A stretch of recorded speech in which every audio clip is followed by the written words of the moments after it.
ಆತ್ಮೀಯ ವಿದ್ಯಾರ್ಥಿಗಳೇ, ಇಂದಿನ ಯೂಟ್ಯೂಬ್ ತರಗತಿಗೆ ಸ್ವಾಗತ. ನಾವು ಕಳೆದ ತರಗತಿಯಲ್ಲಿ ಈ ಒಂದು 10ನೇ ತರಗತಿಯ ಸಮಾಜ ವಿಜ್ಞಾನ ವಿಷಯದಲ್ಲಿ ಅರ್ಥಶಾಸ್ತ್ರ ವಿಭಾಗದ ಮೊದಲನೇ ಅಧ್ಯಾಯವಾದಂತಹ ಅಭಿವೃದ್ಧಿ, ಅಂದ್ರೆ ಅಭಿವೃದ್ಧಿಯಲ್ಲಿ ಬಹಳ ಒಂದು ಆರ್ಥಿಕವಾದಂತಹ ಅಭಿವೃದ್ಧಿ, ಬೆಳವಣಿಗೆ ಅಂದ್ರೇನು, ಅಭಿವೃದ್ಧಿ ಅಂದ್ರೇನು, ಹಾಗೆ ಅಭಿವೃದ್ಧಿಯ ಒಂದು ಪ್ರಕ್ರಿಯೆಯನ್ನ ಕುರಿತು ನಾವು ತಿಳ್ಕೊಂಡಿದ್ವಿ. ಒಂದು ಅನಾಭಿವೃದ್ಧಿ ರಾಷ್ಟ್ರಗಳು, ಯಾವ ರಾಷ್ಟ್ರಗಳು ಆರ್ಥಿಕವಾಗಿ ಅಭಿವೃದ್ಧಿಯನ್ನು ಸಾಧಿಸದೆ ಹಿಂದುಳಿದಿರ್ತವೋ ಅಂತ ಹಿಂದುಳಿದಂತಹ ಅನಾಭಿವೃದ್ಧಿ ರಾಷ್ಟ್ರಗಳು ಅಂದ್ರೇನು, ಆ ಅನಾಭಿವೃದ್ಧಿ ರಾಷ್ಟ್ರಗಳು ಯಾವ್ಯಾವು, ಆಗ ಅನಾಭಿವೃದ್ಧಿ ಆ ರಾಷ್ಟ್ರಗಳು ಅಭಿವೃದ್ಧಿನ ಸಾಧಿಸದೇ ಇರುವುದಕ್ಕೆ ಏನೇನು ಕಾರಣ, ಈ ಅಂಶಗಳ ಬಗ್ಗೆ ನಾವು ಕಳೆದ ತರಗತಿಯಲ್ಲಿ ಅಭ್ಯಾಸವನ್ನ ಮಾಡಿದ್ವಿ. ನೆಕ್ಸ್ಟ್ ಈ ಒಂದು 2ನೇ ಅಧ್ಯಾಯವಾಗಿ ನಿಮ್ಮ ಅರ್ಥಶಾಸ್ತ್ರ ವಿಭಾಗದ 2ನೇ ಅಧ್ಯಾಯ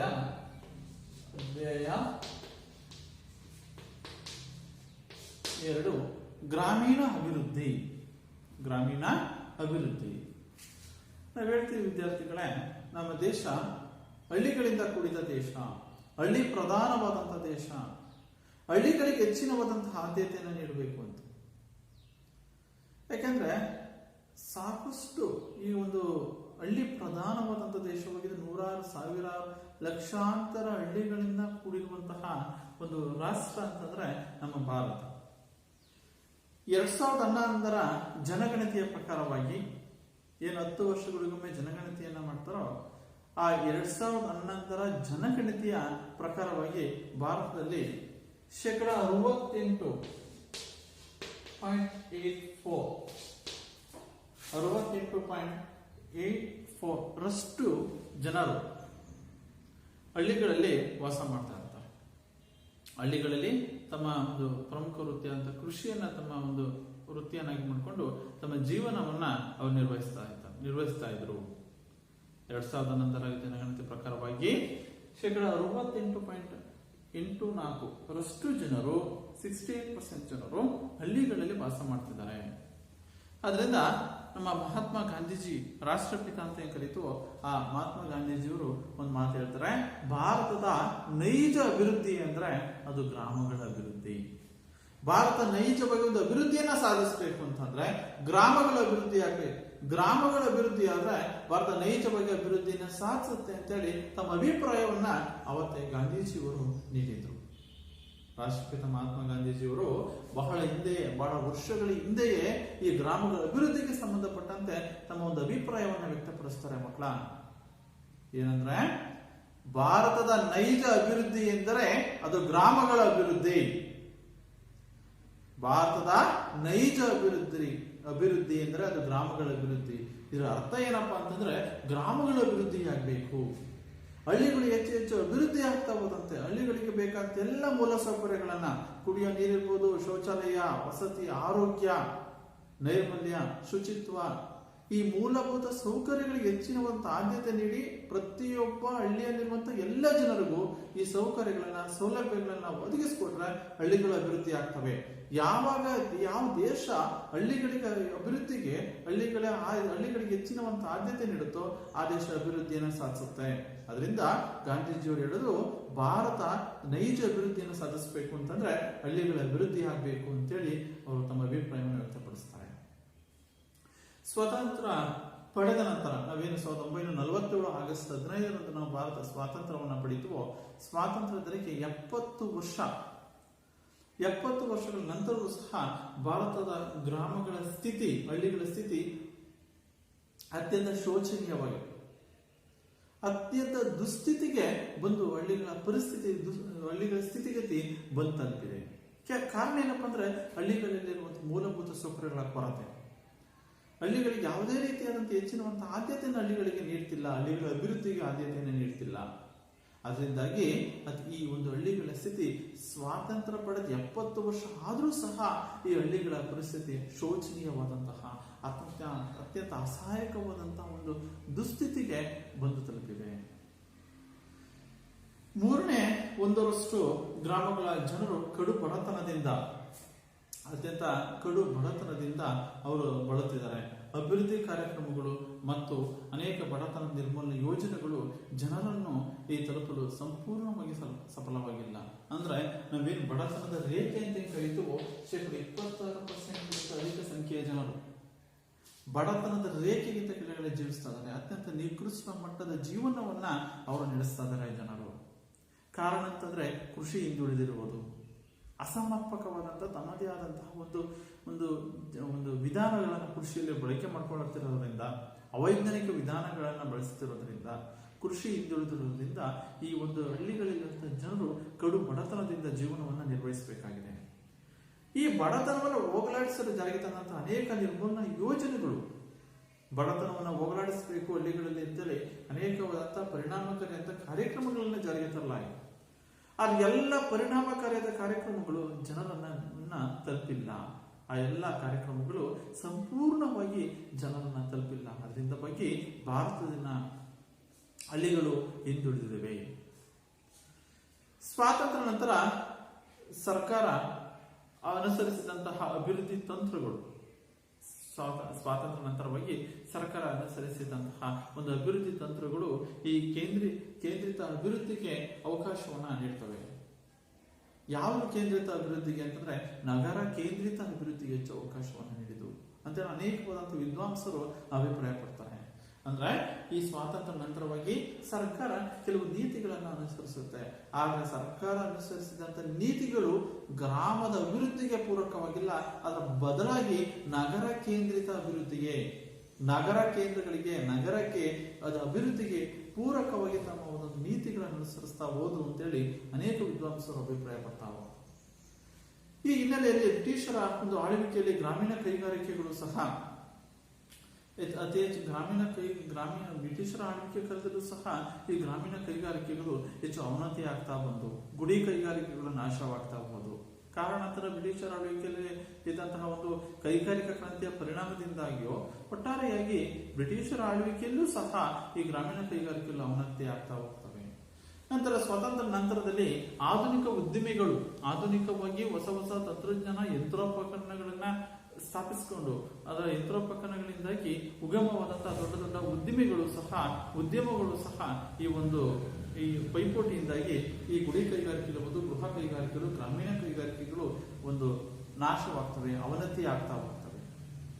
ಯಾಕೆಂದ್ರೆ ಈ ಒಂದು ನಗರಗಳಲ್ಲಿನ ದೊಡ್ಡ ಪ್ರಮಾಣದ ಕೈಗಾರಿಕೆಗಳು ಉತ್ತಮ ತಂತ್ರಜ್ಞಾನವನ್ನ, ಯಂತ್ರೋಪಕರಣಗಳನ್ನ ಬಳಕೆ ಮಾಡಿಕೊಂಡು ಕಾರ್ಮಿಕರಿಗೆ ಉತ್ತಮ ತರಬೇತಿಯನ್ನ ನೀಡಿ ಅವರು ಉತ್ಪಾದಿಸಿದಂತಹ ಸರಕುಗಳು ಗ್ರಾಮೀಣ ಕೈಗಾರಿಕೆಗಳೇ ಉತ್ಪಾದಿಸಿದ ವಸ್ತುಗಳ ಪೈಪೋಟಿಯನ್ನು ಎದುರಿಸಕ್ಕಾಗಲ್ಲ.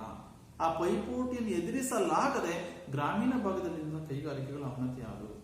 ಇದು ಸಹ ಗ್ರಾಮಗಳ ಅಭಿವೃದ್ಧಿ ಅಥವಾ ಗ್ರಾಮೀಣ ಹಳ್ಳಿಗಳ ಅಭಿವೃದ್ಧಿ ಆಗದೇ ಇರುವುದಕ್ಕೆ ಇದು ಸಹ ಕಾರಣ ಅಂತ ಹೇಳ್ತೀವಿ.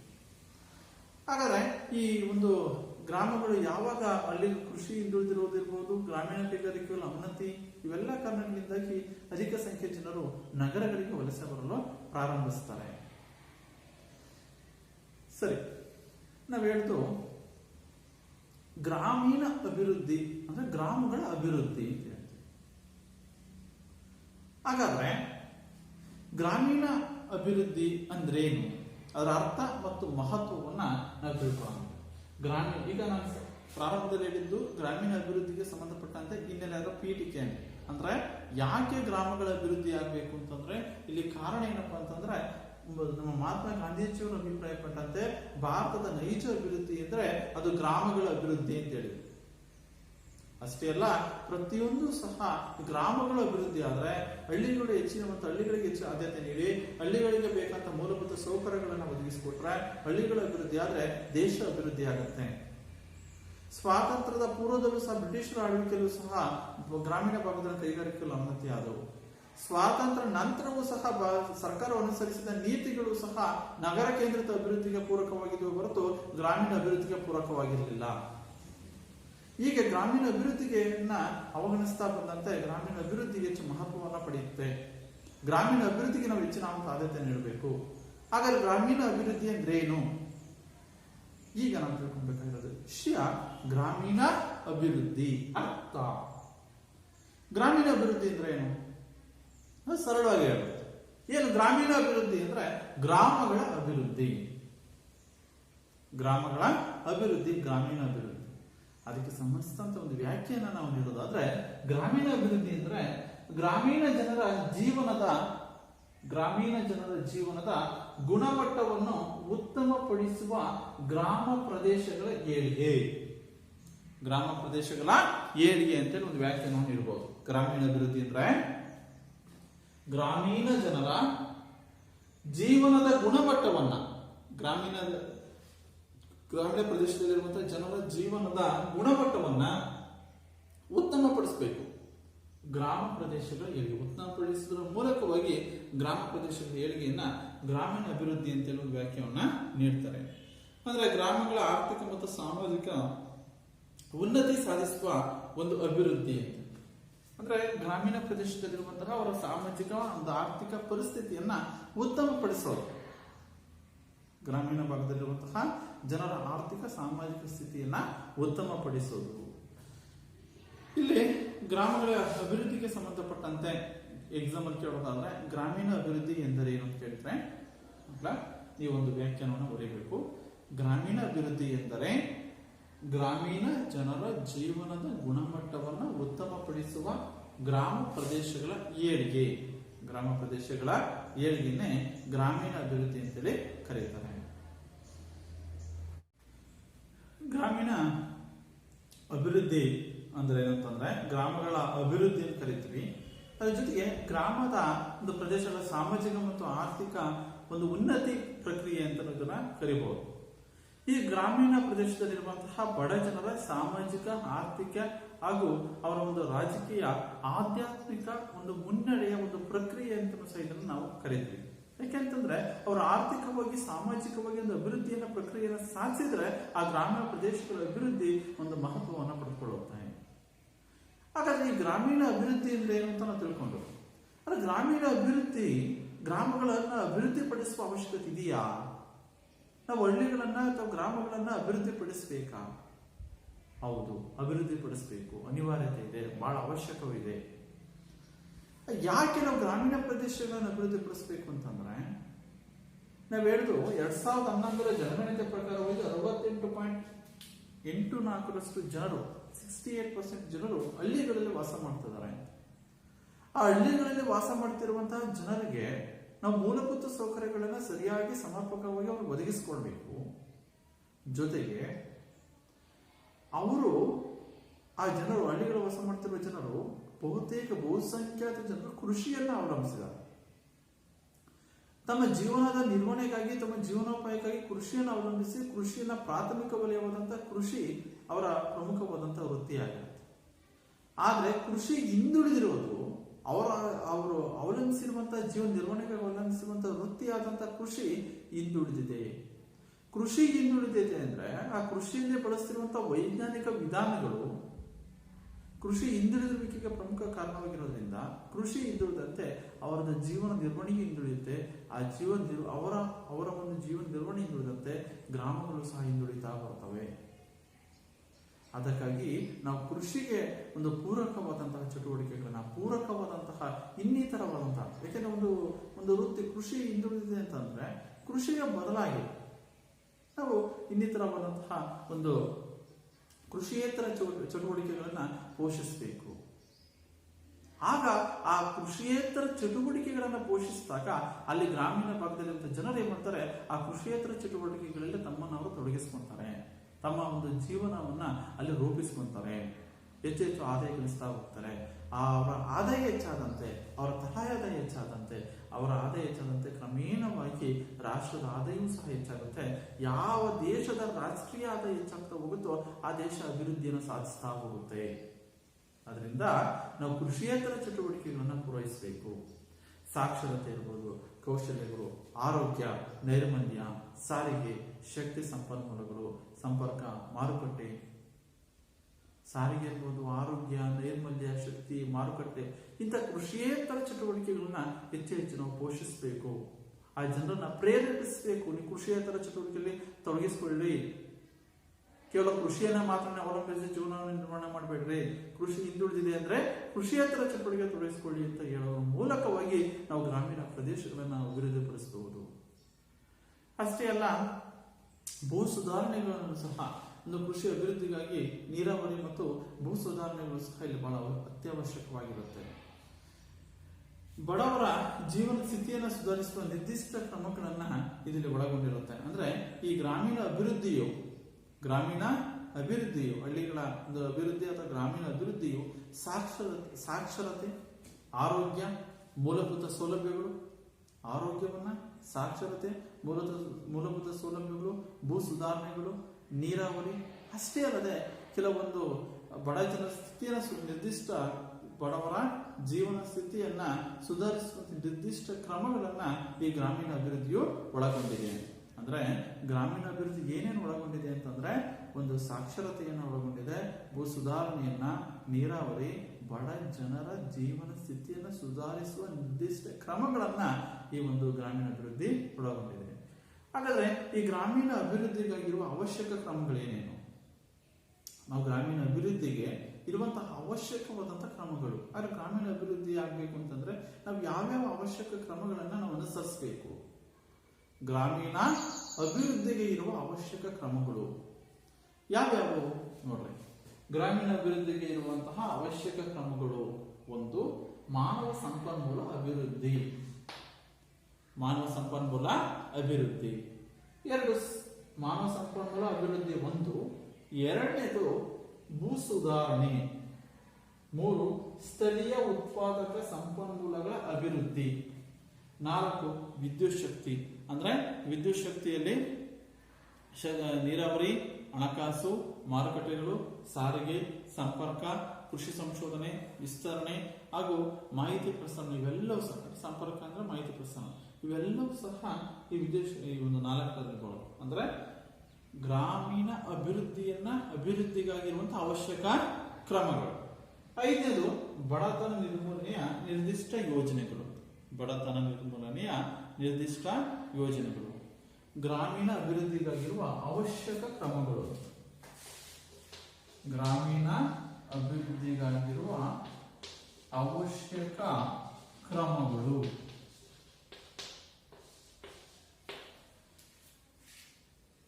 ಗ್ರಾಮೀಣ ಅಭಿವೃದ್ಧಿಗಾಗಿರುವ ಅವಶ್ಯಕ ಕ್ರಮಗಳು. ಒಂದು, ಮಾನವ ಸಂಪನ್ಮೂಲ ಅಭಿವೃದ್ಧಿ. ಮಾನವ ಸಂಪನ್ಮೂಲ ಅಂದ್ರೆ ಒಂದು ದೇಶದ ಜನರೇ ಆ ದೇಶದ ಮಾನವ ಸಂಪನ್ಮೂಲ ಅಂತ. ದೇಶದ ಜನರೇ ಮಾನವ ಸಂಪನ್ಮೂಲ. ಮಾನವರೇ ಆ ಒಂದು ಸಂಪನ್ಮೂಲ, ಮನುಷ್ಯನ ಒಂದು ಸಂಪನ್ಮೂಲ ಇದ್ದಂಗೆ. ಮಾನವ ಸಂಪನ್ಮೂಲ ಅಂತಂದ್ರೆ ಒಂದು ದೇಶದ ಜನರೇ ಆ ದೇಶದ ಸಂಪನ್ಮೂಲ ಇದ್ದಾನೆ, ಮಾನವ ಸಂಪನ್ಮೂಲ ಇದೆ. ಗ್ರಾಮಗಳ ಅಭಿವೃದ್ಧಿ ಆಗ್ಬೇಕು ಅಂದ್ರೆ ಈ ಮಾನವ ಸಂಪನ್ಮೂಲವನ್ನು ಅಭಿವೃದ್ಧಿ ಪಡಿಸಬೇಕು. ಅಂದ್ರೆ ದೇಶದಲ್ಲಿರುವಂತಹ ಜನರನ್ನ ಸಂಪನ್ಮೂಲವನ್ನಾಗಿ ಮಾಡಿ ಅವ್ರನ್ನ ಹೆಚ್ಚು ಅಭಿವೃದ್ಧಿ ಪಡಿಸಬೇಕು. ಹೆಚ್ಚು ಅಭಿವೃದ್ಧಿ ಪಡಿಸ್ತಾ ಹೋದಕ್ಕೆ ಗ್ರಾಮಗಳು ಹೆಚ್ಚು ಅಭಿವೃದ್ಧಿ ಆಗ್ತವೆ. ಕಾರಣ, ಭಾರತದ ಬಹುಸಂಖ್ಯಾತ ಜನರು ಹಳ್ಳಿಗಳಲ್ಲಿ ವಾಸ ಮಾಡ್ತಿದ್ದಾರೆ. ಈ ಜನರನ್ನ, ಈ ಮಾನವರನ್ನ, ಮನುಷ್ಯರನ್ನ ಸಂಪನ್ಮೂಲ ಆಗಿರೋದ್ರಿಂದ ಇವ್ರನ್ನ ನಾವು ಹೆಚ್ಚು ಅಭಿವೃದ್ಧಿ ಪಡಿಸಬೇಕು. ಇವ್ರನ್ನ ಹೆಚ್ಚು ಅಭಿವೃದ್ಧಿ ಪಡಿಸಿದ್ರೆ ಹಳ್ಳಿಗಳು ಅಭಿವೃದ್ಧಿ ಆಗುತ್ತೆ. ಇವ್ರನ್ನ ಅಭಿವೃದ್ಧಿ ಪಡಿಸಬೇಕು ಅಂತ ಏನ್ ಮಾಡಬೇಕು? ಅವರಿಗೆ ಬೇಕಾದಂತ ರೀತಿಯಾದಂತಹ ಒಂದು ಮೂಲಭೂತ ಸೌಕರ್ಯಗಳನ್ನು ಒದಗಿಸ್ಕೊಡ್ಬೇಕು. ಮನುಷ್ಯರಿಗೆ ಮೂಲಭೂತ ಸೌಕರ್ಯಗಳನ್ನು ಒದಗಿಸ್ಕೊಟ್ಟು ಹೆಚ್ಚು ಉತ್ಪಾದನೆ ಮಾಡುವಂತವ್ರನ್ನ ಪ್ರೇರೇಪಿಸಬೇಕು. ಕೃಷಿಯನ್ನ ಹೆಚ್ಚು ತಮ್ಮ ಜೀವನದಲ್ಲಿ ತೊಡಗಿಸ್ಕೊಡ್ರಿ. ಒಂದ್ ವೇಳೆ ಕೃಷಿ ನೀವು ಮಾಡುವಂತಹ ವೃತ್ತಿ ಕೃಷಿ ಹಿಂದುಳಿದಿದೆಯೇ, ಹಾಗಾದ್ರೆ ಕೃಷಿಯೇತರ ಚಟುವಟಿಕೆಯನ್ನು ತೊಡ್ಕೊಳ್ರಿ. ಕೃಷಿಯೇತರ ಚಟುವಟಿಕೆಯಲ್ಲಿ ತೊಡಗಿಕೊಳ್ಳುವುದರ ಮೂಲಕವಾಗಿ ನಿಮ್ಮ ಉತ್ತಮವಾದಂತಹ ಜೀವನವನ್ನು ನಿರ್ವಹಿಸಿಕೊಳ್ಳಿ. ಯಾವ ವ್ಯಕ್ತಿ, ಯಾವ ಮನುಷ್ಯ ವಿವಿಧ ವೃತ್ತಿಗಳಲ್ಲಿ ತನ್ನನ್ನು ಸಂಪೂರ್ಣವಾಗಿ ತೊಡಗಿಸಿಕೊಂಡು ತನ್ನ ಜೀವನವನ್ನು ನಿರ್ವಹಣೆ ಮಾಡ್ತಾ ಹೆಚ್ಚು ಆದಾಯ ಗಳಿಸ್ತಾ ಹೋಗ್ತಾನೋ ಆಗ ದೇಶದ ಆದಾಯವೂ ಸಹ ಹೆಚ್ಚಾಗ್ತಾ ಹೋಗುತ್ತೆ. ಪ್ರತಿಯೊಬ್ಬ ಮನುಷ್ಯರು ಸಹ, ಪ್ರತಿಯೊಬ್ಬ ಒಂದು ಮಾನವ ಸಂಪನ್ಮೂಲವನ್ನು ಸಹ ಮನುಷ್ಯರು ಸಹ ತಮ್ಮ ಒಂದು ವಿವಿಧವಾದಂತಹ ವೃತ್ತಿಗಳಲ್ಲಿ ಒಂದು ಕ್ಷೇತ್ರ ಇರ್ಬೋದು, ಒಂದು ವೃತ್ತಿ, ಉದಾಹರಣೆ ಹಿಂದುಳಿದಿದೆ ಅಂದ್ರೆ ಕೃಷಿಯನ್ನು ಬಿಟ್ಟು ಉಳಿದ ವೃತ್ತಿಯನ್ನು ಆಯ್ಕೆ ಮಾಡ್ಕೊಳ್ಬೇಕು. ಈಗ ವಿವಿಧ ರೀತಿಯಾದಂತಹ ಕೃಷಿಯೇತರ ಚಟುವಟಿಕೆ ಮಾಡಿಕೊಳ್ಳುವುದರ ಮೂಲಕವಾಗಿ ಅವನು ಹೆಚ್ಚು ಆದಾಯ ಗಳಿಸ್ತಾ ಹೋದಂತೆ ಆತನ ಒಂದು ರಾಷ್ಟ್ರದ ಆದಾಯವೂ ಸಹ ಹೆಚ್ಚಾಗ್ತಾ ಹೋಗುತ್ತೆ. ಆ ಹಿನ್ನೆಲೆಯಲ್ಲಿ ನಾವು ಮಾನವ ಸಂಪನ್ಮೂಲಕ್ಕೆ ಹೆಚ್ಚು ಆದ್ಯತೆ ನೀಡಬೇಕು. ಅವರಿಗೆ ಬೇಕಂತ ಎಲ್ಲ ರೀತಿಯಾದ ಸಹಕಾರವನ್ನ, ಪ್ರೋತ್ಸಾಹವನ್ನ, ಪ್ರೇರೇಪಣೆಯನ್ನು ನೀಡಿ ಅವರು ಹೆಚ್ಚು ಹೆಚ್ಚು ಉತ್ಪಾದನಾ ಕಾರ್ಯದಲ್ಲಿ ತೊಡಗಿಕೊಳ್ಳುವಂತೆ ಮಾಡಬೇಕು. ಆ ಮೂಲಕವಾಗಿ ಮಾನವ ಸಂಪನ್ಮೂಲವನ್ನು ಅಭಿವೃದ್ಧಿ ಮಾಡಿದ್ರೆ ಆಗೇನಾಗುತ್ತೆ, ಗ್ರಾಮೀಣ ಅಭಿವೃದ್ಧಿ ಆಗುತ್ತೆ. ಅದರಿಂದ ಗ್ರಾಮೀಣ ಅಭಿವೃದ್ಧಿಯಾಗಿರುವಂತಹ ಅವಶ್ಯಕ ಕ್ರಮ ಅಂತಂದ್ರೆ ಮೊದಲನೇದು ಮಾನವ ಸಂಪನ್ಮೂಲ ಅಭಿವೃದ್ಧಿ. ಇದರಲ್ಲಿ ಮತ್ತೆ 2 ಭಾಗಗಳು. ಒಂದು ಸಾಕ್ಷರತೆ ಮತ್ತು ನೈರ್ಮಲ್ಯ. ಸಾಕ್ಷರತೆ ಮತ್ತು ನೈರ್ಮಲ್ಯ. ನೋಡಿ ವಿದ್ಯಾರ್ಥಿ, ಸಾಕ್ಷರತೆ ನಾವು ಹೇಳ್ತೀವಿ ಓದು ಬರಹ ಬರುವಂತ ಒಂದು ಸ್ಥಿತಿಯನ್ನೇ ಸಾಕ್ಷರತೆ ಸ್ಥಿತಿ. ಸಾಕ್ಷರತೆ ಅಂದ್ರೆ ಅಧಿಕ ಸಂಖ್ಯೆಯ ಜನರು ಎಲ್ಲರೂ ಸಹ ಸಾಕ್ಷರಸ್ಥರಾಗಿದ್ರೆ, ವಿದ್ಯಾವಂತರಾದ್ರೆ ಹಾಗೇನಾಗುತ್ತೆ, ಹಳ್ಳಿಗಳು ಸಹ ಹೆಚ್ಚು ಹೆಚ್ಚು ಅಭಿವೃದ್ಧಿ ಆಗ್ತವೆ. ಅದಕ್ಕೆ ಹೆಚ್ಚಿನವಾದಂತಹ ಆದ್ಯತೆಯನ್ನ ಶಿಕ್ಷಣಕ್ಕೆ ಕೊಡ್ತಿರೋದು. ಅದರಿಂದನೇ ನಮ್ಮ ಸಂವಿಧಾನದಲ್ಲಿ ಶಿಕ್ಷಣವನ್ನ ಮೂಲಭೂತ ಹಕ್ಕಾಗಿ ಪರಿಗಣಿಸಲಾಗಿದೆ. ಶಿಕ್ಷಣವನ್ನ ಒಂದು ಮೂಲಭೂತ ಹಕ್ಕಾಗಿ ಪರಿಗಣಿಸಲಾಗಿದೆ. ಅದರಿಂದ ಹೇಳೋದು 6 ರಿಂದ 14 ವರ್ಷದ ಒಳಗಿನ ಎಲ್ಲ ಮಕ್ಕಳಿಗೂ ಉಚಿತ ಮತ್ತು ಕಡ್ಡಾಯ ಶಿಕ್ಷಣವನ್ನ ಸರ್ಕಾರ ಯಾಕೆ ಜಾರಿಗೆ ತಂದಿದೆ ಅಂತಂದ್ರೆ ಶಿಕ್ಷಣ ಒಂದು ಪರಿಣಾಮಕಾರಿಯಾದಂತಹ ಒಂದು ಸಾಧನ, ಒಂದು ವ್ಯಾಪಾರ ಅಂತ ನಾವು ಹೇಳ್ಬೋದು. ಅದರಿಂದವಾಗಿ ಇಡೀ ದೇಶಗಳು ಅನೇಕವಾದಂತಹ ಶ್ರೀಮಂತವಾದಂತಹ ಅಭಿವೃದ್ಧಿ ರಾಷ್ಟ್ರಗಳು ಇವತ್ತು ಶ್ರೀಮಂತ ರಾಷ್ಟ್ರಗಳು ಅಂತ ಕರೆಸ್ಕೊಳ್ತೇವೆ ಅಂತಂದ್ರೆ ಕಾರಣ ಅಂತಂದ್ರೆ ಅವು ಒಂದು ಮಾನವ ಸಂಪನ್ಮೂಲವನ್ನ, ವಿಫಲವಾದಂತಹ ಹೆಚ್ಚಿನವಂತ ಮಾನವ ಸಂಪನ್ಮೂಲವನ್ನ, ಬುದ್ಧಿವಂತ ಮಾನವ ಸಂಪನ್ಮೂಲವನ್ನ ಹೊಂದಿದ್ದಾರೆ. ಸುಶಿಕ್ಷಿತ, ಸಾಕ್ಷರತ ಹೆಚ್ಚಿನವಂತಹ ಒಂದು ಜನರನ್ನ ಮಾನವ ಸಂಪನ್ಮೂಲವನ್ನು ಹೊಂದಿರುವುದರಿಂದ ಅಭಿವೃದ್ಧಿನ ಸಾಧಿಸ್ತದವೆ. ಆದ್ರೆ ನಮ್ಮ ರಾಷ್ಟ್ರಗಳು ಯಾಕೆ ಹಿಂದುಳಿದಿವೆ ಅಂತಂದ್ರೆ ಮಾನವ ಸಂಪನ್ಮೂಲ ಹೇರಳವಾಗಿದೆ. ಆದ್ರೆ ಇರುವಂತಹ ಮಾನವ ಸಂಪನ್ಮೂಲಗಳಲ್ಲಿ ಬುದ್ಧಿವಂತರ ಸಂಖ್ಯೆ, ವಿದ್ಯಾವಂತರ ಸಂಖ್ಯೆ, ಸಾಕ್ಷರತರ ಸಂಖ್ಯೆ ಬಹಳ ಕಡಿಮೆ ಇದೆ. ಆದ್ರಿಂದ ನಮ್ಮ ರಾಷ್ಟ್ರಕ್ಕೆ ಯಾಕೆ ಹಿಂದುಳಿದಿವೆ ಅಂದ್ರೆ ಇದು ಬಹಳ ಪ್ರಮುಖವಾದದ್ದು. ಆ ಹಿನ್ನೆಲೆಯಲ್ಲಿ, ಆ ನಿಟ್ಟಿನಲ್ಲಿ ನಾವು ಸಾಕ್ಷರತೆಗೆ ಹೆಚ್ಚಿನವಂತ ಆದ್ಯತೆ ನೀಡಿ ಪ್ರತಿಯೊಬ್ಬರು ಸಹ ಹೆಚ್ಚು ಸಾಕ್ಷರಸ್ಥರಾಗಬೇಕು, ಹೆಚ್ಚು ವಿದ್ಯಾವಂತರಾಗಬೇಕು. ಶಾಲೆಗಳಲ್ಲಿ ಉತ್ತಮವಾದ ಶಿಕ್ಷಣವನ್ನು ಅವರು ಪಡೆದುಕೊಳ್ಬೇಕು. ಸಾಕ್ಷರತೆ ಪ್ರಮಾಣ ಹೆಚ್ಚಾಗ್ತಾ ಹೋದಂತೆ ಹಳ್ಳಿಗಳು ಸಹ ಅಭಿವೃದ್ಧಿ ಆಗ್ತವೆ. ಅವರೇ ಸಹ ಸ್ವಯಂ ಪ್ರೇರಿತರಾಗಿ ತಾವು ಸಹ ಹಳ್ಳಿಗಳ ಅಭಿವೃದ್ಧಿಯಲ್ಲಿ ತಮ್ಮನ್ನು ಅವರು ತೊಡಗಿಸಿಕೊಂತಾರೆ. ವಿವಿಧ ರೀತಿಯಾದಂತಹ ಒಂದು ಗ್ರಾಮೀಣ ಅಭಿವೃದ್ಧಿಯಲ್ಲಿ ಬರುವಂತಹ ಅನೇಕವಾದಂತಹ ಕಾರ್ಯಕ್ರಮಗಳಿರ್ಬೋದು, ಅವುಗಳಲ್ಲಿ ಮೂಲಕವಾಗಿ ಗ್ರಾಮಗಳ ಅಭಿವೃದ್ಧಿಗೆ ತಮ್ಮನ್ನು ಅವರು ತೊಡಗಿಸಿಕೊಂಡು ತಮ್ಮ ಗ್ರಾಮಗಳನ್ನ ಹೆಚ್ಚೆಚ್ಚು ಅಭಿವೃದ್ಧಿಪಡಿಸಿಕೊಳ್ಳಲು ಅವರು ಕಾರಣೀಕರ್ತರಾಗ್ತಾರೆ. ಅದರಿಂದ ಹೋಗಿ ನಾವು ಸಾಕ್ಷರತೆಗೆ ಹೆಚ್ಚಿನವಂತ ಆದ್ಯತೆಯನ್ನ ಕೊಡಬೇಕು. ನೆಕ್ಸ್ಟ್ ನೈರ್ಮಲ್ಯ. ಗ್ರಾಮಗಳ ಅಭಿವೃದ್ಧಿಗೆ ಆಗಿರುವಂತಹ ಒಂದು ಅವಶ್ಯಕ ಕ್ರಮಗಳಲ್ಲಿ ಮಾನವ ಸಂಪನ್ಮೂಲದಲ್ಲಿ ಬರುವಂತಹ 2ನೇದು ನೈರ್ಮಲ್ಯ. ಅಂದ್ರೆ ಈಗಿನ ಒಂದು ಪರಿಸ್ಥಿತಿಯಲ್ಲಿ ನೈರ್ಮಲ್ಯ ಬಹಳ ಪ್ರಮುಖವಾದ. ಶುಚಿತ್ವ ಮತ್ತು ನೈರ್ಮಲ್ಯ, ಆರೋಗ್ಯ, ನೈರ್ಮಲ್ಯ. ಆರೋಗ್ಯವೇ ಭಾಗ್ಯ ಅಂತ ಕರಿತೀವಿ. ಈ ಆರೋಗ್ಯ, ಶುಚಿತ್ವ, ನೈರ್ಮಲ್ಯಕ್ಕೆ ನಾವು ಹೆಚ್ಚಿನವಾದಂತಹ ಆದ್ಯತೆಯನ್ನ ಕೊಡಬೇಕು. ಅದಕ್ಕೆ ಬೇಕಾದಂತ ಎಲ್ಲ ರೀತಿಯ ಕ್ರಮಗಳನ್ನ ಅಥವಾ ಬೇಕಾದಂತಹ ಒಂದು ಕಾರ್ಯಕ್ರಮಗಳನ್ನ, ಯೋಜನೆಗಳನ್ನ ಪರಿಣಾಮಕಾರಿಯಾಗಿ ಅನುಷ್ಠಾನ ತರುವುದರ ಮೂಲಕವಾಗಿ ನಾವೇನ್ ಮಾಡಬಹುದು, ಗ್ರಾಮಗಳನ್ನ ಅಭಿವೃದ್ಧಿಪಡಿಸಬೇಕು. ಗ್ರಾಮದಲ್ಲಿರುವಂತಹ ಜನರಿಗೆ ಆರೋಗ್ಯದ ಬಗ್ಗೆ, ನೈರ್ಮಲ್ಯದ ಬಗ್ಗೆ ಅವರಿಗೆ ಅರಿವು ಮತ್ತು ಜಾಗೃತಿಯನ್ನ ಮೂಡಿಸಬೇಕು. ಆ ಮೂಲಕವಾಗಿ ನಾವು ಗ್ರಾಮಗಳನ್ನ ಅಭಿವೃದ್ಧಿಪಡಿಸಬಹುದು. ಗ್ರಾಮೀಣ ಅಭಿವೃದ್ಧಿಗಾಗಿರುವಂತಹ ಅವಶ್ಯಕ ಕ್ರಮಗಳಲ್ಲಿ ಒಂದು ಮಾನವ ಸಂಪನ್ಮೂಲ ಅಭಿವೃದ್ಧಿ. ಆ ಮಾನವ ಸಂಪನ್ಮೂಲ ಅಭಿವೃದ್ಧಿಯಲ್ಲಿ ಸಬ್ ಪಾಯಿಂಟ್ಸ್ ಸಾಕ್ಷರತೆ ಮತ್ತು ನೈರ್ಮಲ್ಯ. ಅಂದ್ರೆ ಸಾಕ್ಷರತೆ ಮತ್ತು ನೈರ್ಮಲ್ಯವನ್ನ ಈ ಮಾನವ ಸಂಪನ್ಮೂಲಗಳ ಮೂಲಕವಾಗಿ ನಮಗೆ ಬೇಕಂತ ಎಲ್ಲ ಪೂರಕ ಕ್ರಮಗಳನ್ನ, ಯೋಜನೆಗಳನ್ನ ಜಾರಿಗೆ ತಂದು ನಾವು ಗ್ರಾಮೀಣ ಪ್ರದೇಶಗಳನ್ನು ಹೆಚ್ಚು ಅಭಿವೃದ್ಧಿ ಪಡಿಸಬಹುದು. ನೆಕ್ಸ್ಟ್ 2ನೇದಾಗಿ ಭೂ ಸುಧಾರಣೆ. ಭೂ ಸುಧಾರಣೆ ಅಂದ್ರೆ ಗ್ರಾಮೀಣ ಅಭಿವೃದ್ಧಿ ಆಗ್ಬೇಕು ಅಂದ್ರೆ ಈ ಅವಶ್ಯಕ ಕ್ರಮಗಳು ಭೂ ಸುಧಾರಣೆಗಳನ್ನ. ಅಂದ್ರೆ ಭೂ ಸುಧಾರಣೆಯಲ್ಲಿ ಅನೇಕವಾದಂತಹ ಕೆಲವೊಂದು ಅವೈಜ್ಞಾನಿಕವಾದಂತಹ ವಿಧಾನಗಳಿರ್ತವೆ. ಆ ಅವೈಜ್ಞಾನಿಕ ವಿಧಾನಗಳನ್ನ ನಾವು ಬದಲಾವಣೆ ತಂದು ಹೊಸ ಸುಧಾರಣೆಗಳನ್ನ ತರಬೇಕು, ನಿಯಮಗಳನ್ನ ಜಾರಿಗೆ ತರಬೇಕು. ಭೂ ಸುಧಾರಣೆ ನಾವು ಮಾರ್ಪಾಡುಗೊಳಿಸಿ ಇರುವಂತಹ ಕೆಲವೊಂದು ತಿದ್ದುಪಡಿಗಳನ್ನ ಮಾಡಿ ಆ ಭೂ ಸುಧಾರಣೆಗಳನ್ನ ಉತ್ತಮವಾದಂತಹ ಜನಪರಿಗೆ ಮತ್ತು ರೈತ ಪರವಾದಂತಹ ಮತ್ತು ಈ ಒಂದು ಬಡ ಜನರಿಗೆ ಅನುಕೂಲವಾಗುವಂತಹ ಭೂ ಸುಧಾರಣೆಗಳನ್ನ ನಾವು ಜಾರಿಗೆ ತಂದ್ರೆ ಆಗ ಜನರೇ ಮಾಡ್ತಾರೆ, ಆ ಹಳ್ಳಿಯಲ್ಲಿರುವಂತಹ ಬಹುಸಂಖ್ಯಾತ ಜನರು ಈ ಒಂದು ಭೂ ಸುಧಾರಣೆಗಳನ್ನ ಹೊಸ ಹೊಸ ಸುಧಾರಣೆಗಳನ್ನ ಜಾರಿಗೆ ತಂದಿದ್ದರಿಂದ ಅದು ಅವರಿಗೆ ಅನುಕೂಲವಾಗಿ ಅವರ ಹಳ್ಳಿಗಳಲ್ಲಿ ತಮ್ಮ ಒಂದು ವೃತ್ತಿಯನ್ನ, ಅವರು ಕೃಷಿ ಇರ್ಬೋದು ಅಥವಾ ಕೃಷಿಯೇತರ ಚಟುವಟಿಕೆ ಇರ್ಬೋದು, ಅವುಗಳನ್ನ ತಮ್ಮನ್ನು ಅವರು ತೊಡಗಿಸಿಕೊಂಡು ಆ ಮೂಲಕವಾಗಿ ಅಭಿವೃದ್ಧಿಯನ್ನು ಅವರು ಸಾಧಿಸ್ಕೊಂತಾರೆ. ಆ ಮೂಲಕ ತಮ್ಮ ಜೀವನವನ್ನ, ತಮ್ಮ ಆದಾಯವನ್ನು ಹೆಚ್ಚಿಸ್ಕೊಂತಾರೆ. ಅವರ ಆದಾಯ ಹೆಚ್ಚಾಯ್ತು ಅಂದ್ರೆ ಕಾಲಕ್ರಮೇಣವಾಗಿ ಹಳ್ಳಿಗಳು ಸಹ ಹೆಚ್ಚು ಅಭಿವೃದ್ಧಿಯನ್ನ ಆಗುತ್ತೆ. ಅಂದ್ರೆ ಯಾಕೆಂದ್ರೆ ಕೆಲವೊಂದು ಅವೈಜ್ಞಾನಿಕವಾದಂತಹ ಸುಧಾರಣೆಗಳು, ಈಗ ಒಂದು ಜಮೀನ್ದಾರಿ ಪದ್ಧತಿ ಅಂತ, ಜಮೀನ್ದಾರಿ ಪದ್ಧತಿಯಲ್ಲಿ ಜಮೀನ್ದಾರ ಹೆಚ್ಚಿನ ಒಂದು ಭೂಮಿಯನ್ನು ಪಡ್ಕೊಂಡಿದ್ದು ಉಳಿದವರು ಆ ಜಮೀನ್ದಾರನ ಮನೆಯಲ್ಲಿ ಹೋಗಿ ಜೀತ ಪದ್ಧತಿ, ಆ ಜೀತವಾಗಿ ಅವರ ಒಂದು ಕೆಲಸವನ್ನು ಮಾಡಬೇಕಾಯಿತು. ತಾವು ಬೆಳೆದಂತ ಉತ್ಪನ್ನದಲ್ಲೇ ಅವರು ಈಗ 10 ಚೀಲ ರಾಗಿ ಬೆಳೆದ್ರು ಅಂದ್ರೆ 2 ಚೀಲವನ್ನ ಅವರ ಜಮೀನ್ದಾರರಿಗೆ ತಲುಪಿಸ್ಬೇಕಾಯ್ತು. ಅಥವಾ ಜಮೀನ್ದಾರರ ಒಂದು ಶೋಷಣೆಯ, ಆ ಜಮೀನ್ದಾರರಿಂದ ಸಾಕಷ್ಟು ಒಂದು ರೈತರು ಶೋಷಣೆಗೆ ಒಳಗಾಗ್ತಿದ್ರು.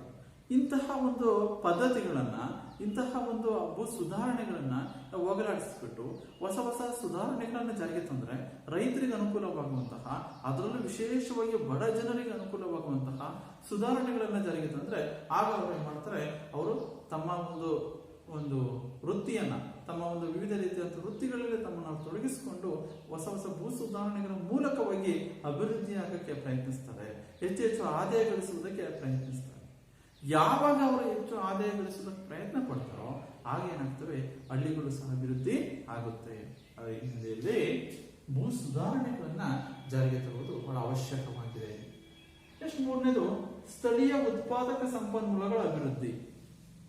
ಸ್ಥಳೀಯ ಉತ್ಪಾದಕ ಸಂಪನ್ಮೂಲಗಳ ಅಭಿವೃದ್ಧಿ ಅಂದ್ರೆ ಸ್ಥಳೀಯವಾಗಿ ಸಿಗುವಂತಹ ಸಂಪನ್ಮೂಲಗಳನ್ನ, ಉತ್ಪಾದಕ ಸಂಪನ್ಮೂಲಗಳನ್ನ ಹೆಚ್ಚು ಅಭಿವೃದ್ಧಿ ಪಡಿಸಬೇಕು. ನಮ್ಮ ಹಳ್ಳಿಗಳಲ್ಲಿ ವಾಸ ಇರುವಂತಹ 68% ಜನರು ಏನು ಹಳ್ಳಿಗಳಲ್ಲಿ ವಾಸ ಇದಾರೋ ಅವರು ಸ್ಥಳೀಯವಾಗಿ ಸ್ಥಳೀಯವಾಗಿ ಒಂದು ಉತ್ಪಾದನೆ ಮಾಡಬೇಕು ಅಂತಂದ್ರೆ, ಉದಾಹರಣೆ ಒಂದು ಚಾಪೀಸನ್ನ ಅವರು ಒಂದು ಗ್ರಾಮೀಣ ಪ್ರದೇಶನ ಕೈಗಾರಿಕೆಯಲ್ಲಿ ಉತ್ಪಾದನೆ ಮಾಡಬೇಕು ಅಂದ್ರೆ ಈ ಚಾಪೀಸ್ ಉತ್ಪಾದನೆಗೆ ಬೇಕಾಗುವಂತ ಸ್ಥಳೀಯವಾಗಿ ಸಿಗುವಂತ ಸಂಪನ್ಮೂಲಗಳು ಅವ್ರಿಗೆ ಸಿಗ್ಲಿಲ್ಲ ಅಂದ್ರೆ ಈ ಚಾಪೀಸ್ ಅವ್ರು ಉತ್ಪಾದನೆ ಮಾಡಲ್ಲ. ಈ ಚಾಪೀಸ್ ಉತ್ಪಾದನೆಯನ್ನು ಅವ್ರು ನಿಲ್ಲಿಸಿದ್ರು ಅಂದ್ರೆ ಅವ್ರ ಉದ್ಯೋಗವನ್ನು ಕಳೆದುಕೊಂಡ್ರು ಅಂತ. ಅವ್ರ ಉದ್ಯೋಗವನ್ನು ಕಳೆದುಕೊಂಡ್ರು ಅಂದ್ರೆ ಅವ್ರು ನಿರುದ್ಯೋಗಿಗಳಾದ್ರು ಅಂತ ಅವರ ಒಂದು ಆದಾಯ ಏನಾಯ್ತು, ಕಡಿಮೆ ಆಯ್ತು. ಅವರ ಜೀವನ ಮಟ್ಟವೇನಾಯ್ತು, ಕಡಿಮೆ ಆಯ್ತು. ಹೀಗೆ ಬಹುಸಂಖ್ಯಾತ ಜನರು ಸ್ಥಳೀಯವಾಗಿ ಸಿಗುವಂತ ಸಂಪನ್ಮೂಲಗಳನ್ನ ಬಳಕೆ ಮಾಡ್ಕೊಳ್ಳಿಲ್ಲ ಅಂದ್ರೆ, ಆ ಬಳಕೆ ಮಾಡಿಕೊಂಡು ಉತ್ಪಾದನೆ ಮಾಡುವಂತ ಕೌಶಲ್ಯವನ್ನ, ಉತ್ಪಾದನೆ ಮಾಡುವಂತ ಸಾಮರ್ಥ್ಯವನ್ನ ಅವರು ಹೊಂದಿರಲಿಲ್ಲ ಅಂತಂದ್ರೆ ಆಗ ಏನಾಗುತ್ತೆ ಅಂತಂದ್ರೆ ಇವರ ಒಂದು ಆದಾಯವೂ ಸಹ ಕಡಿಮೆ ಆಗುತ್ತೆ. ಆ ಸ್ಥಳೀಯವಾಗಿ ಯಾವುದೇ ವಸ್ತುಗಳನ್ನ ಬಳಕೆ ಮಾಡ್ಕೊಂಡಿಲ್ಲ ಅಂತಂದ್ರೆ ಆ ಒಂದು ಹಳ್ಳಿಗಳು ಸಹ, ಆ ಒಂದು ಉತ್ಪಾದನೆ ಕುಂಠಿತವಾದಂತೆ ಹಳ್ಳಿಗಳು ಸಹ ಹಿಂದುಳಿತವೆ. ಆ ಹಿನ್ನೆಲೆಯಲ್ಲಿ ಅದಕ್ಕಾಗಿ ಸ್ಥಳೀಯ ಉತ್ಪಾದಕ ಸಂಪನ್ಮೂಲಗಳು, ಸ್ಥಳೀಯವಾಗಿ ಲಭ್ಯ ಇರುವಂತಹ ಸಂಪನ್ಮೂಲಗಳನ್ನ ನಾವು ಅತಿ ಹೆಚ್ಚು ಪ್ರಮಾಣದಲ್ಲಿ ಬಳಕೆ ಮಾಡ್ಕೊಳ್ಬೇಕು. ಆ ಸಂಪನ್ಮೂಲ ಅತಿ ಹೆಚ್ಚು ಬಳಕೆ ಮಾಡ್ಕೊಂತ ಹೋದಂಗೆ, ಹೆಚ್ಚು ಸಂಪನ್ಮೂಲ ಅಭಿವೃದ್ಧಿ ಪಡಿಸ್ತಾ ಹೋದಂಗೆ ಆಗ ಹಳ್ಳಿಗಳು ಏನಾಗ್ತವೆ, ಅಭಿವೃದ್ಧಿ ಆಗುತ್ತೆ. ಅವರ ಹೊಸ ಹೊಸ ತಂತ್ರಜ್ಞಾನ ಇರ್ಬೋದು, ಹೊಸ ಸಂಶೋಧನೆ, ಒಂದು ಆವಿಷ್ಕಾರದ ಮೂಲಕವಾಗಿ ಅತ್ಯಂತ ಕಡಿಮೆ ವೆಚ್ಚದಲ್ಲಿ ಹೇಗೆ ಉತ್ಪಾದನೆ ಮಾಡಬಹುದು, ಹೀಗೆ ಒಂದು ಹೊಸ ಹೊಸ ಸಂಶೋಧನಾ ಆವಿಷ್ಕಾರದ ಮೂಲಕವಾಗಿಯೂ ಸಹ ನಾವು ಸ್ಥಳೀಯ ಸಂಪನ್ಮೂಲಗಳನ್ನ, ಉತ್ಪಾದಕ ಸಂಪನ್ಮೂಲಗಳನ್ನು ಅಭಿವೃದ್ಧಿ ಪಡಿಸಿದಂಗೆ ಗ್ರಾಮೀಣ ಪ್ರದೇಶಗಳು ಸಹ ಹೆಚ್ಚು ಅಭಿವೃದ್ಧಿ ಆಗ್ತವೆ. ಅದಕ್ಕಾಗಿ ಗ್ರಾಮೀಣ ಅಭಿವೃದ್ಧಿಗಾಗಿರುವಂತಹ ಅವಶ್ಯಕ ಕ್ರಮಗಳಲ್ಲಿ ಇದು ಸಹ ಬಹಳ ಪ್ರಾಧಾನ್ಯತೆಯನ್ನ, ಹೆಚ್ಚು ಮಹತ್ವವನ್ನ ಪಡ್ಕೊಂಡಿದೆ. ಯಾವುದು? ಸ್ಥಳೀಯ ಉತ್ಪಾದಕ ಸಂಪನ್ಮೂಲಗಳ ಅಭಿವೃದ್ಧಿ. ಸ್ಥಳೀಯ ಉತ್ಪಾದಕ ಸಂಪನ್ಮೂಲಗಳ ಅಭಿವೃದ್ಧಿ. ನೆಕ್ಸ್ಟ್ 4ನೇದು ವಿದ್ಯುತ್ ಶಕ್ತಿ ಅಂತ. ಇಲ್ಲಿ ವಿದ್ಯುತ್ ಶಕ್ತಿ, ಸಾರಿಗೆ, ಅನಂತರವಾಗಿ ಒಂದು ಮಾರುಕಟ್ಟೆಗಳು, ವಿದ್ಯುತ್ ಶಕ್ತಿ, ಸಾರಿಗೆ, ಮಾರುಕಟ್ಟೆಗಳು, ಹಣಕಾಸು, ನೀರಾವರಿ ಇವೆಲ್ಲವೂ ಸಹ ಈ ಒಂದು 4ನೇ ಅಂಶದಲ್ಲಿ ಬರುತ್ತೆ. ಅಂದ್ರೆ ಗ್ರಾಮೀಣ ಅಭಿವೃದ್ಧಿಗಾಗಿರುವ ಅವಶ್ಯಕ ಕ್ರಮಗಳಲ್ಲಿ ವಿದ್ಯುತ್ ಶಕ್ತಿಯು ಸಹ ಒಂದು. ಅಂದ್ರೆ ಈ ಒಂದು ಸೌಕರ್ಯಗಳನ್ನ, ಗ್ರಾಮೀಣ ಮತ್ತು ಸಂಪರ್ಕ ರಸ್ತೆಗಳನ್ನ, ಈ ಒಂದು ಸೌಕರ್ಯಗಳನ್ನ ನಾವು ಹೆಚ್ಚಿನವಾಗಿ ಹಳ್ಳಿಗಳಿಗೆ ಪೂರೈಸಬೇಕು ಮತ್ತು ಅವುಗಳನ್ನ ಹೆಚ್ಚು ಹೆಚ್ಚು ಅಭಿವೃದ್ಧಿ ಪಡಿಸಬೇಕು. ರಸ್ತೆಗಳು ಅವು ಡಾಂಬರೀಕರಣನೇ ಆಗದಂಗೆ ಅವ್ರು ಸರಿಯಾದ ರೀತಿಯಾಗಿ ಹಳ್ಳಿಗಳನ್ನ ಸಂಪರ್ಕಿಸುವಂತ ರಸ್ತೆನೇ ಇಲ್ಲ ಅಂತಂದ್ರೆ ಹಳ್ಳಿಗಳು ಹೆಂಗೆ ಅಭಿವೃದ್ಧಿ ಆಗುತ್ತೆ? ಅಭಿವೃದ್ಧಿ ಇಲ್ಲ. ಮತ್ತೆ ಸಾರಿಗೆ ರಸ್ತೆ ಇದೆ, ಉದಾಹರಣೆ ಸಪೋಸ್ ಒಂದೊಳ್ಳೆ ರಸ್ತೆ ಇದೆ, ಆ ರಸ್ತೆ ಮೂಲಕವಾಗಿ ಸಂಚರಿಸುವಂತ ಒಂದು ಹಳ್ಳಿಯಿಂದ ಇನ್ನೊಂದು ಹಳ್ಳಿಗೆ ಸಂಚರಿಸಬೇಕು ಅಂತಂದ್ರೆ ಅವ್ರು ಕಾಲ್ನಡಿಗೆಯಲ್ಲೇ ಹೋಗ್ಬೇಕು ಎನ್ನುವ ಆ ಒಂದು ಮನೋಭಾವನೆ ಇದ್ರೆ ಅಥವಾ ಒಂದು ಯಾವುದೇ ಒಂದು ವಾಹನದ ಸೌಲಭ್ಯ ಸಾರಿಗೆ ವ್ಯವಸ್ಥೆನೇ ಇಲ್ಲ ಅಂತಂದ್ರೆ ಹಳ್ಳಿಗಳ ಅಭಿವೃದ್ಧಿ ಆಗಲ್ಲ. ಆನಂತರವಾಗಿ ಮಾರುಕಟ್ಟೆಗಳು ಅಂದ್ರೆ ಆ ಹಳ್ಳಿಗಳಲ್ಲಿರುವಂತಹ ಏನ್ ಬಹುಸಂಖ್ಯಾತ ಜನರು ಹಳ್ಳಿಗಳಲ್ಲಿ ವಾಸ ಮಾಡ್ತಾ ಇದ್ದಾರೆ ಅಂತ ಹೇಳ್ತೀವೋ, ಆ ಹಳ್ಳಿಗಳಲ್ಲಿ ವಾಸವಿರುವಂತಹ ಜನರು ತಾವು ಉತ್ಪಾದಿಸಿದಂತಹ ವಸ್ತುಗಳನ್ನ ಅವರು ಮಾರುಕಟ್ಟೆಯಲ್ಲಿ ಮಾರಬೇಕು ಅಂತಂದ್ರೆ ಆ ವಸ್ತುಗಳನ್ನ ಬೇರೆ ಮಾರಬೇಕು ಅಂದ್ರೆ ಮಾರುಕಟ್ಟೆ ಬೇಕು. ಸುಸಜ್ಜಿತವಾದಂತಹ ಉತ್ತಮವಾದಂತಹ ಮಾರುಕಟ್ಟೆ ವ್ಯವಸ್ಥೆನೇ ಇಲ್ಲ, ಮಾರುಕಟ್ಟೆ ಸೌಲಭ್ಯನೇ ಇಲ್ಲ ಅಂತಂದ್ರೆ ಆ ಗ್ರಾಮೀಣ ಭಾಗದ ಆ ಹಳ್ಳಿಯಲ್ಲಿರುವಂತಹ ಜನರು ತಮ್ಮ ಒಂದು ವಸ್ತುಗಳನ್ನ ಮಾರಾಟ ಮಾಡೋಕ್ಕಾಗಲ್ಲ. ಅದರಿಂದ ಅವ್ರು ಬೆಳೆದಂತಹ ವಸ್ತುಗಳನ್ನ, ಉತ್ಪಾದನೆ ಮಾಡಿದಂತಹ ವಸ್ತುಗಳನ್ನ ಅವ್ರು ಸಂಪೂರ್ಣವಾಗಿ ನಾಶ ಮಾಡ್ಕೊಂತಾರೆ ಅಥವಾ ಅವೆಲ್ಲ ಅವನು ಉತ್ಪಾದನೆ ಮಾಡೋದನ್ನೇ ಅವ್ರು ಕೈ ಬಿಡ್ಬೇಕಾಗತ್ತೆ. ಮಾರುಕಟ್ಟೆನೇ ಇಲ್ಲ. ಅದಕ್ಕಾಗಿ ಮಾರುಕಟ್ಟೆ ಇರ್ಬೋದು, ವಿದ್ಯುತ್ ಶಕ್ತಿ, ಸಾರಿಗೆ, ರಸ್ತೆಗಳು, ಇಂತಹ ಒಂದು ಸೌಲಭ್ಯಗಳನ್ನ, ಸೌಕರ್ಯಗಳನ್ನ ಹೆಚ್ಚು ಹೆಚ್ಚು ಅವರಿಗೆ ಪೂರೈಸಿ ಅವರ ಅಭಿವೃದ್ಧಿಗೆ ಅವುಗಳ ಹೆಚ್ಚಿನ ಆದ್ಯತೆಯನ್ನು ಕೊಟ್ಟರೆ ಗ್ರಾಮೀಣ ಪ್ರದೇಶಗಳು ಹೆಚ್ಚು ಅಭಿವೃದ್ಧಿ ಆಗ್ತವೆ. ಗ್ರಾಮೀಣ ಪ್ರದೇಶಗಳ ಅಭಿವೃದ್ಧಿಗೆ ಇವು ಸಹ ಬಹಳ ಅವಶ್ಯಕವಾದವುಗಳು. ವಿದ್ಯುತ್ ಶಕ್ತಿ, ಸಾರಿಗೆ, ಹಣಕಾಸು, ಮಾರುಕಟ್ಟೆಗಳು. ನೆಕ್ಸ್ಟ್ ಕೊನೆಯದಾಗಿ ಬಡತನ ನಿರ್ಮೂಲನೆಯ ನಿರ್ದಿಷ್ಟ ಯೋಜನೆಗಳು. ಬಡತನ ನಿರ್ಮೂಲನೆಯ ನಿರ್ದಿಷ್ಟ ಯೋಜನೆಗಳು ಒಂದು ಗ್ರಾಮೀಣ ಅಭಿವೃದ್ಧಿಗಾಗಿರುವ ಬಹಳ ಅವಶ್ಯಕವಾದಂತಹ ಕ್ರಮ ಅಂದ್ರೆ ಬಡತನ ನಿರ್ಮೂಲನೆ ನಿರ್ದಿಷ್ಟ ಯೋಜನೆಗಳು. ನಿಜವಾಗ್ಲೂ ನಾವು ಮಹಾತ್ಮ ಗಾಂಧೀಜಿಯವರ ಹೇಳಿಕೆ ನಾವು ಸತ್ಯ ಮಾಡಬೇಕು ಅಂತಂದ್ರೆ ಗ್ರಾಮೀಣ ಭಾಗದ ಅವ್ರು ಏನ್ ಹೇಳಿದ್ರು, ನೈಜ ಅಭಿವೃದ್ಧಿ ಅಂದ್ರೆ ಅವ್ರ ಗ್ರಾಮಗಳ ಅಭಿವೃದ್ಧಿ. ಆ ಹೇಳಿಕೆಯನ್ನ ನಾವು ಸತ್ಯ ಮತ್ತು ಆ ಹೇಳಿಕೆ ಅತ್ಯಂತ ಪರಿಣಾಮಕಾರಿಯಾದಂತ ಹೇಳಿಕೆ ಅಂತ ನಾವು ಬಯಸ್ಕೊಳ್ಳೋದಾದ್ರೆ ಆ ಗ್ರಾಮೀಣಗಳನ್ನು ಅಭಿವೃದ್ಧಿ ಪಡಿಸಬೇಕಾದ್ರೆ ಮೊದಲು ನಾವು ಇದಕ್ಕೆ ಹೆಚ್ಚಿನ ಆದ್ಯತೆ ನೀಡಬೇಕು. ಯಾವುದು ಅಂತಂದ್ರೆ ಬಡತನಕ್ಕೆ. ಯಾಕೆಂದ್ರೆ ಏನು ಗ್ರಾಮೀಣ ಭಾಗದಲ್ಲಿರುವಂತಹ ಬಹುಸಂಖ್ಯಾತ ಜನರಲ್ಲಿ ಏನು ಹಳ್ಳಿ ಪ್ರಧಾನವಾದಂತಹ ದೇಶವಾಗಿದ್ದು ಆ ಗ್ರಾಮೀಣ ಭಾಗದಲ್ಲಿರುವಂತಹ ಜನರು ಬಹಳಷ್ಟು ಜನರು, ಬಹುಸಂಖ್ಯಾತ ಜನರು ಕಡು ಬಡವರಾಗಿದ್ದಾರೆ. ನಾವು ಹೇಳ್ದಂಗೆ 26% ಅಧಿಕ ಸಂಖ್ಯೆಯ ಅಂದ್ರೆ ಬಡತನದ ರೇಖೆಗಿಂತ ಅವರು ತಮ್ಮ ಜೀವನವನ್ನು ನಿರ್ವಹಿಸ್ತಿದ್ದಾರೆ. ಬಡತನದ ರೇಖೆಯಿಂದ ಕೆಳಗಡೆ ಅವರು ಬದುಕನ್ನು ರೂಪಿಸಿಕೊಳ್ತಾರೆ. ಆ ಬಡತನದ ರೇಖೆಯಲ್ಲಿರುವಂತಹ ಆ ಕಡು ಬಡವರಿಗೆ, ಬಡ ಜನರಿಗೆ ಆ ಬಡತನವನ್ನು ಹೋಗಲಾಡಿಸುವಂತಹ ಆ ನಿರ್ಮೂಲನೆ ಯೋಜನೆಗಳನ್ನ ಪರಿಣಾಮಕಾರಿಯಾಗಿ ಜಾರಿಗೆ ತರಬೇಕು.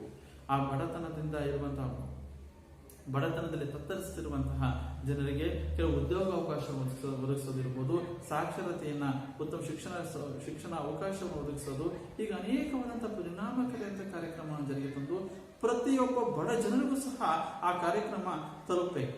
ಆಗ ಮಾತ್ರ ಅವ್ರು ಜಾರಿಗೆ ತಂದಂತಹ ನಿರ್ದಿಷ್ಟ ಯೋಜನೆಗಳದವೋ ಅವು ಯಶಸ್ವಿ ಆಗ್ತವೆ. ಈ ಬಡತನ ನಿರ್ಮೂಲನೆಯ ನಿರ್ದಿಷ್ಟ ಯೋಜನೆಗಳನ್ನ, ಆ ಬಡತನವನ್ನು ನಿರ್ಮೂಲನೆ ಮಾಡಲು ಈ ನಿರ್ದಿಷ್ಟ ಯೋಜನೆಗಳನ್ನ ಅತ್ಯಂತ ಪರಿಣಾಮಕಾರಿಯಾಗಿ ಜಾರಿಗೆ ತಂದು ಪ್ರತಿಯೊಬ್ಬ ಹಳ್ಳಿಯಲ್ಲಿರುವಂತಹ ಪ್ರತಿಯೊಬ್ಬ ಕಡು ಬಡವನಿಗೂ ಸಹ ಆ ನಿರ್ದಿಷ್ಟ ಯೋಜನೆ ತಲುಪಬೇಕು.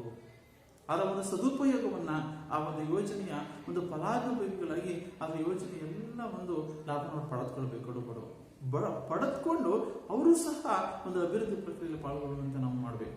ಆಗ ಮಾತ್ರ ಏನಾಗುತ್ತೆ, ಕಡು ಬಡವರು, ಆ ಬಡತನದಲ್ಲಿರುವಂತಹ ಜನರು ಸಹ ಆ ನಿರ್ದಿಷ್ಟ ಯೋಜನೆ ಲಾಭ ಪಡೆದುಕೊಂಡು ಅಭಿವೃದ್ಧಿ ಪ್ರಕ್ರಿಯೆಯಲ್ಲಿ ಪಾಲ್ಗೊಳ್ತಾ ಹೋದಂಗೆ ಹಳ್ಳಿಗಳು ಸಹ ಅಭಿವೃದ್ಧಿ ಆಗ್ತವೆ. ಹಾಗಾಗಿ ಮಕ್ಕಳ ಗ್ರಾಮೀಣ ಅಭಿವೃದ್ಧಿಗೆ ಇರುವಂತಹ ಅವಶ್ಯಕ ಕ್ರಮಗಳಲ್ಲಿ ಬಡತನ ನಿರ್ಮೂಲನೆ ನಿರ್ದಿಷ್ಟ ಯೋಜನೆಗಳು ಸಹ ಬಹಳ ಅವಶ್ಯಕವಾದದ್ದು. ಅರ್ಥ ಆಯ್ತಾ? ಅಂದ್ರೆ ನಾವು ತಿಳ್ಕೊಂಡಿದ್ದು ಇಲ್ಲಿ ವಿಷಯ ಏನಪ್ಪಾ ಅಂದ್ರೆ, ನಿಮ್ಮ ಅರ್ಥಶಾಸ್ತ್ರ ವಿಭಾಗದಲ್ಲಿ ಅಧ್ಯಾಯ 2 ಗ್ರಾಮೀಣ ಅಭಿವೃದ್ಧಿ. ಗ್ರಾಮೀಣ ಅಭಿವೃದ್ಧಿಯಲ್ಲಿ ಗ್ರಾಮೀಣ ಅಭಿವೃದ್ಧಿ ಅಂದ್ರೆ ಏನು? ಗ್ರಾಮೀಣ ಅಭಿವೃದ್ಧಿಗಾಗಿ ಇರುವ ಅವಶ್ಯಕ ಕ್ರಮಗಳು. ಗ್ರಾಮೀಣ ಅಭಿವೃದ್ಧಿ ಅಂದ್ರೆ ಗ್ರಾಮಗಳ ಅಭಿವೃದ್ಧಿ ಅಂತ ಕರಿತೀವಿ. ಅದಕ್ಕೆ ಸಂಬಂಧಪಟ್ಟಂತ ಒಂದು ವ್ಯಾಖ್ಯಾನವನ್ನು ನಾವು ತಿಳ್ಕೊಳ್ಳೋದಾದ್ರೆ, ಗ್ರಾಮೀಣ ಜನರ ಜೀವನದ ಗುಣಮಟ್ಟವನ್ನ ಉತ್ತಮಪಡಿಸುವ ಒಂದು ಪ್ರಕ್ರಿಯೆ. ಗ್ರಾಮೀಣ ಜನರ ಜೀವನದ ಗುಣಮಟ್ಟವನ್ನು ಉತ್ತಮಪಡಿಸುವ ಗ್ರಾಮ ಪ್ರದೇಶಗಳ ಏಳಿಗೆ. ಗ್ರಾಮ ಪ್ರದೇಶಗಳ ಏಳಿಗೆ ಇದನ್ನ ಗ್ರಾಮೀಣ ಅಭಿವೃದ್ಧಿ ಅಂತ ಕರಿತೀವಿ. ನೆಕ್ಸ್ಟ್, ಗ್ರಾಮೀಣ ಅಭಿವೃದ್ಧಿಗಾಗಿರುವ ಅವಶ್ಯಕ ಕ್ರಮಗಳು. ಎಕ್ಸಾಮ್ ಅಲ್ಲಿ ಕೇಳೋದಾದ್ರೆ ಗ್ರಾಮೀಣ ಅಭಿವೃದ್ಧಿಗಾಗಿರುವ ಅವಶ್ಯಕ ಕ್ರಮಗಳನ್ನ ತಿಳಿಸಿ ಅಂತ ಪ್ರಶ್ನೆ ಕೇಳಿದ್ರೆ ಇವೆರಡು ಪಾಯಿಂಟ್ಸ್ ಬರೀಬೇಕು. 5 ಮಾನವ ಸಂಪನ್ಮೂಲ ಅಭಿವೃದ್ಧಿ 1, 2 ಭೂ ಸುಧಾರಣೆ, 3 ಸ್ಥಳೀಯ ಉತ್ಪಾದಕ ಸಂಪನ್ಮೂಲಗಳ ಅಭಿವೃದ್ಧಿ, 4 ವಿದ್ಯುತ್ ಶಕ್ತಿ, ಅಲ್ಲಿ ಸಾರಿಗೆ, ರಸ್ತೆ, ಮಾರುಕಟ್ಟೆ, ಹಣಕಾಸು, 5 ಬಡತನ ನಿರ್ಮೂಲನೆಯ ನಿರ್ದಿಷ್ಟ ಯೋಜನೆಗಳು. ಓಕೆ ವಿದ್ಯಾರ್ಥಿಗಳೇ, ನೆಕ್ಸ್ಟ್ ಮುಂದಿನ ಒಂದು ತರಗತಿಯಲ್ಲಿ ಗ್ರಾಮೀಣ ಅಭಿವೃದ್ಧಿಯ ಮಹತ್ವ ಈ ಒಂದು ಕಲಿಕಾಂಶದ ಬಗ್ಗೆ ಮುಂದಿನ ತರಗತಿಯಲ್ಲಿ ತಿಳ್ಕೊಳ್ಳೋಣ.